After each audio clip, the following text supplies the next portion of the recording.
Okay, guys, we're going to do Chapter 10, Lesson 2, Real Number Exponents. Now, we've been on this exponent journey for years, really. You started out with doing stuff like this, 8 squared. You have a whole number as the exponent. Then we moved on and we added 0 and negative numbers as possibilities, and so we have integer exponents. Then last lesson we just did this weird thing where we can have fractions or decimals, and so we added rational numbers as possible exponents. Now we're going to take one more jump and we're going to do some strange things like that. Could we do it with all real numbers? And you know that the answer is yeah. Okay, so here's how we're going to do it. We're going to have to use graphing and guessing. Well, I say guessing, but just because it sounds nice with graphing, like graph and guess. But it's graphing and approximating. We're going to use numbers that we know work to figure out how the other numbers that we don't know work. So let me show you what I mean. So like this, let's take an equation like y equals 2 to the x power. So this can be any exponent we want because it's just x. So x is any real number. And we're going to start by making a little chart. Okay, so this will be my x, and this will be y is equal to 2 to the x power. Now if I got -3, if I got -2, -1, -0.5, 0, what about 0.5, and then I've got 1, let me shoot this out, we're going to do some more here. Okay, and then I got 1.5 and 2. Now if you can do the calculations. I already did them, so I'm just going to plug in the numbers here. Or someone did them, so we already did them here. So -3, plugged in for the x, is 2 to the -3rd power, which is 1/8. I'm going to go ahead and plot it as a decimal. If x is -2, then we have 2 to the -2, which is going to be 1/4. Then I plug in -1.5. The -0.5, if I plug that one in, I'm going to get 0.7. Then 0 would turn into 1. 0.5, 2 to the 1/2 power is 1.4. 2, let's plug them all in here, 2.8, and this one would be 4. Okay, so you can do a chart like this for individual numbers. Now the reason this is helpful is because we are going to graph it out. Let me show you what happens if we do. It's kind of cool looking. So 1, 2, 3, 4, 1, 2, 3, 4, 1, 2, 3, 4. Okay, I'm going to try to be careful here. So -3, 1/8. So that's about like right there. I'm just saying. -2 is 1/4. There's a half and there's a quarter. -1 is at a half. -1/2 is just at 0.7. 0 is at 1. 0.5 is at 1.4. 1 is at 2. 1.5 is at 2.8, which is about right, say right there. And then 2 is at 4. So now what do you notice about this thing? So it's going like this. If we were to fill in the missing pieces, then we'd get something doing this. Okay, and so what if I said, where is the 2 to the square root of 3? Well, you plug the square root of 3 into your calculator, and then you get that the square root of 3 is approximately, it's an approximation, like 1.732. So then you just go 1.732, somewhere like that. And so it's got to be this. This is what 2 to the square root of 3 is, approximately. So we're going to be using a graphing calculator if we need to be able to do this, or we're going to be plugging these numbers into our calculator, getting an estimate, and then doing 2 to that power, okay? So graphing calculator, so graph and estimate.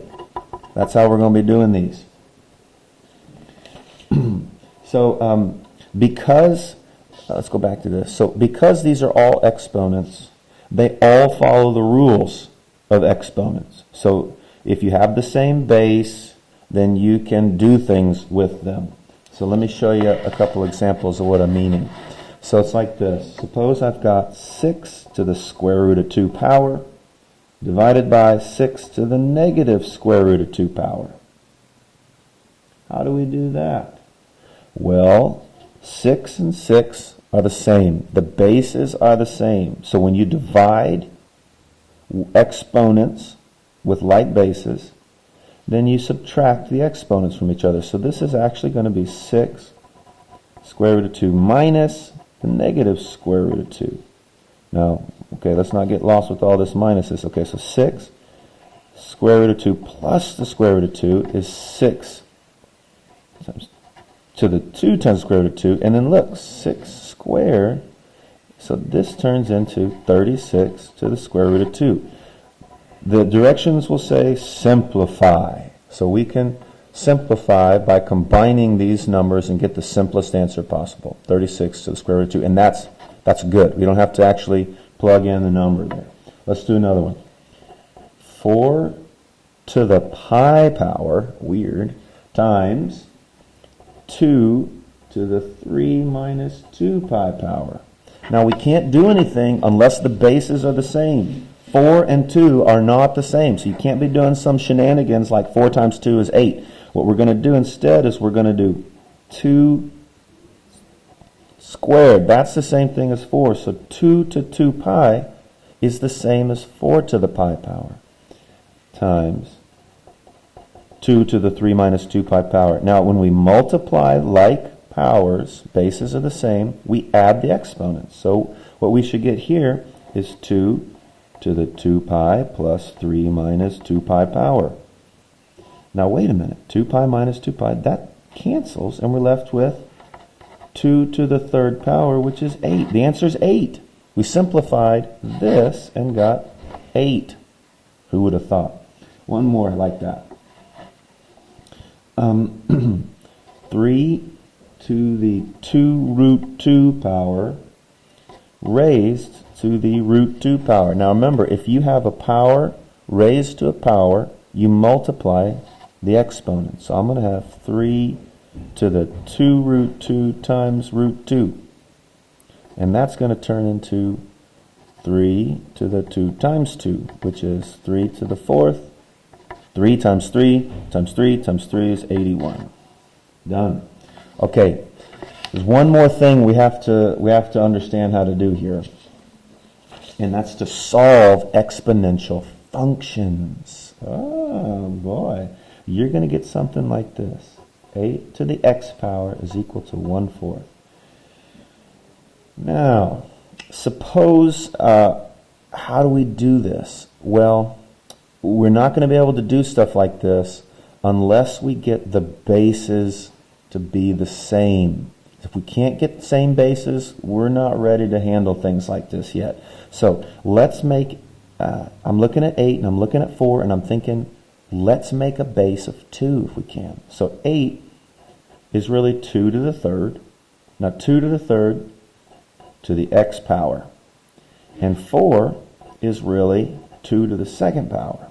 Okay, see what we're doing here.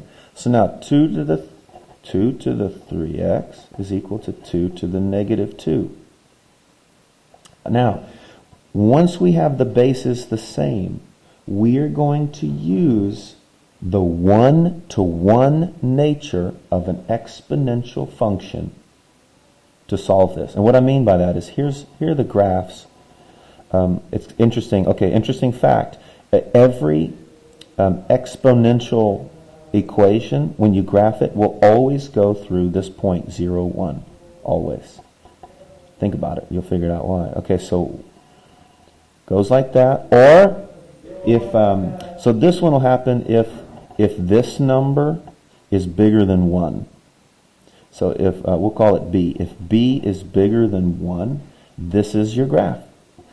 And if it's not bigger than 1, but don't want to go there. Okay, if it's not bigger than 1, suppose it's let's say this is y is b over x to b to the x power. This is if b is bigger than 0 but less than 1. So there's only two shapes, swooping down to the right or swooping up to the right.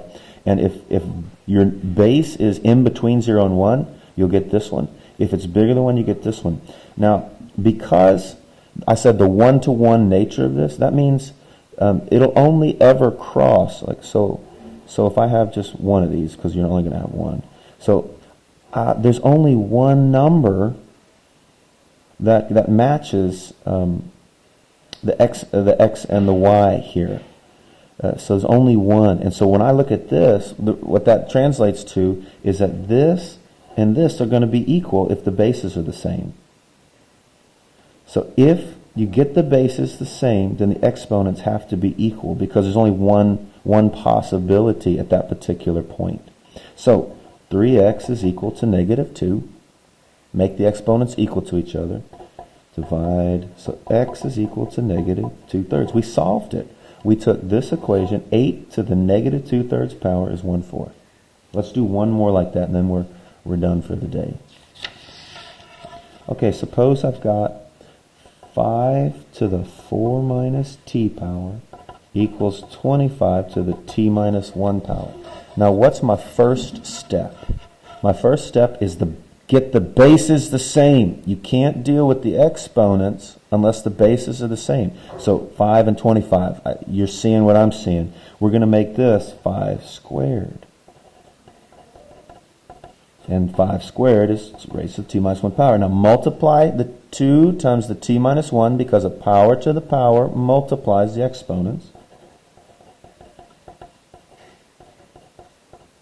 Okay, now if the bases are the same, what do you know about the exponents?